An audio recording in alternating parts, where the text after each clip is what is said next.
Welcome to big TV. నేను మీ రవి బండారి. నాతో ఉన్నారు డాక్టర్ లిఖితా దాసరి గారు.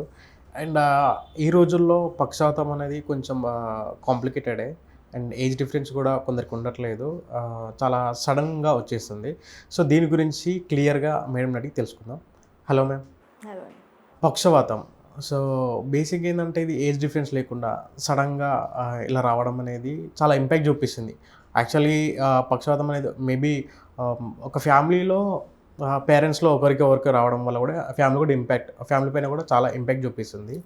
అసలు పక్షవాతం అనేది ఎందుకు వస్తుంది, ఎలా వస్తుంది?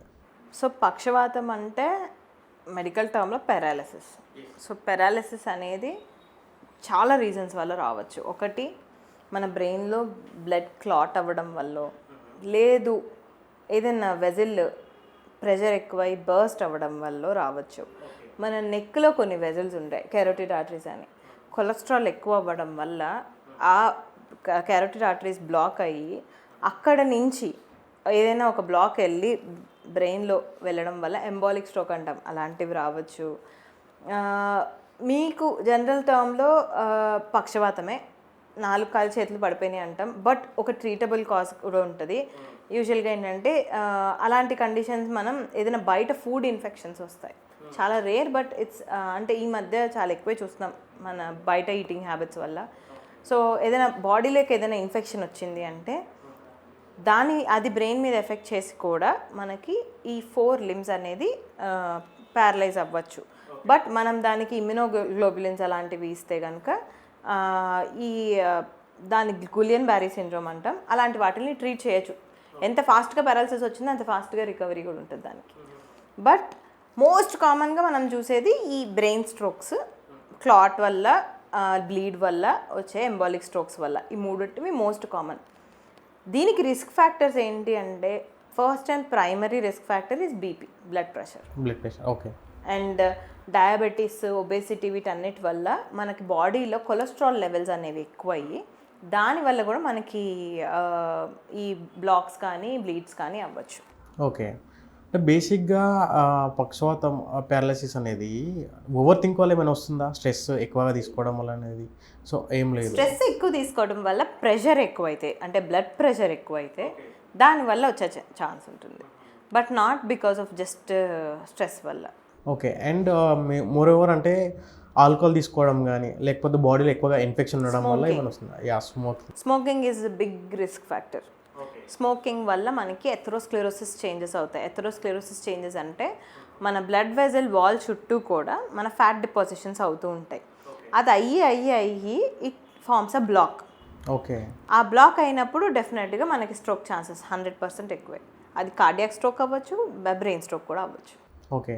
అండ్ ఇందులో అంటే ఎన్ని టైప్స్ ఉంటాయి మేడం? బేసిక్గా ఏంటంటే ఒక పర్సన్కి పక్షవాతం రాగానే 24 అవర్స్లో ట్రీట్మెంట్ ఇవ్వాలి అండ్ నార్మల్గా ఉండడానికి అని చెప్పేసి. తర్వాత నార్మల్గా ఉండరా? అసలు ఎలా ఉంటుంది ట్రీట్మెంట్? సో మనకి గోల్డెన్ అవర్ అని ఉంటుంది. మనకి గోల్డెన్ పీరియడ్ ఏంటి అంటే, ఫస్ట్ మీరు మీ సిమ్టమ్ నోటీస్ చేసిన దగ్గర నుంచి హాస్పిటల్కి వచ్చే టైం. ఎస్. ఓకే.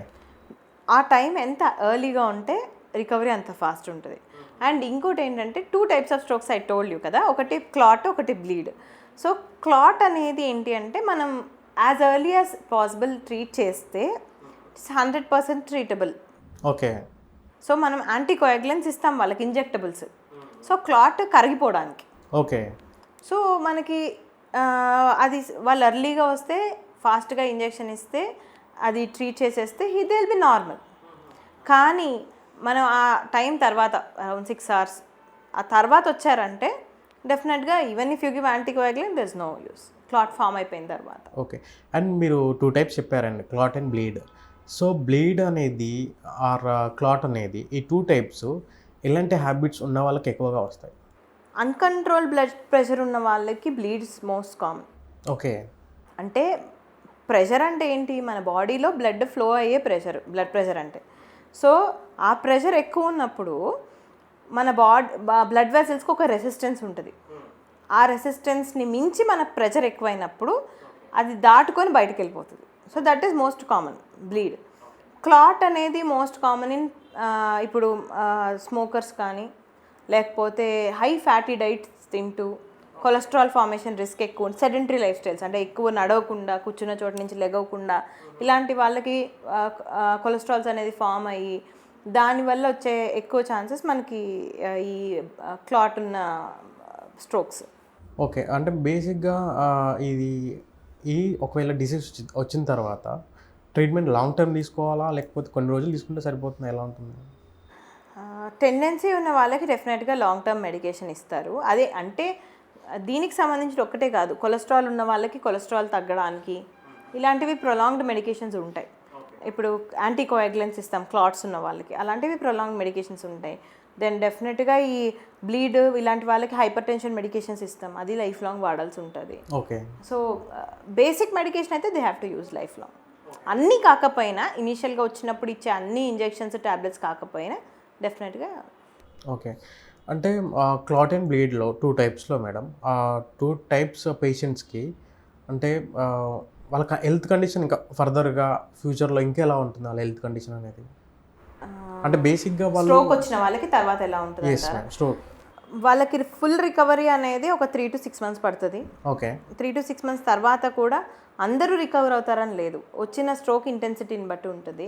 బాగా బ్యాడ్గా మ్యాసివ్ స్ట్రోక్ వచ్చింది అంటే డెఫినెట్గా వాళ్ళకి లైఫ్ లాంగ్ ఎంతో కొంత ఎఫెక్ట్ ఉంటుంది. లింబ్ మూమెంట్ రెస్ట్రిక్షన్స్ ఉండొచ్చు, లేదు అంటే కనుక కాళ్ళు నడవలేకపోవచ్చు సరిగ్గా, ఇలాంటివి ఉంటాయి. బట్ మైల్డ్ స్ట్రోక్ వచ్చిన వాళ్ళకి 100% రికవరీ అరౌండ్ 3 to 6 months ఉంటుంది. Medications but they have to use. Okay, అంటే బేసిక్గా పక్షవాతం వచ్చిన వాళ్ళకి న్యాచురల్గా హోమియోపతి అని ఇట్లాంటివి కొన్ని ఉన్నాయి.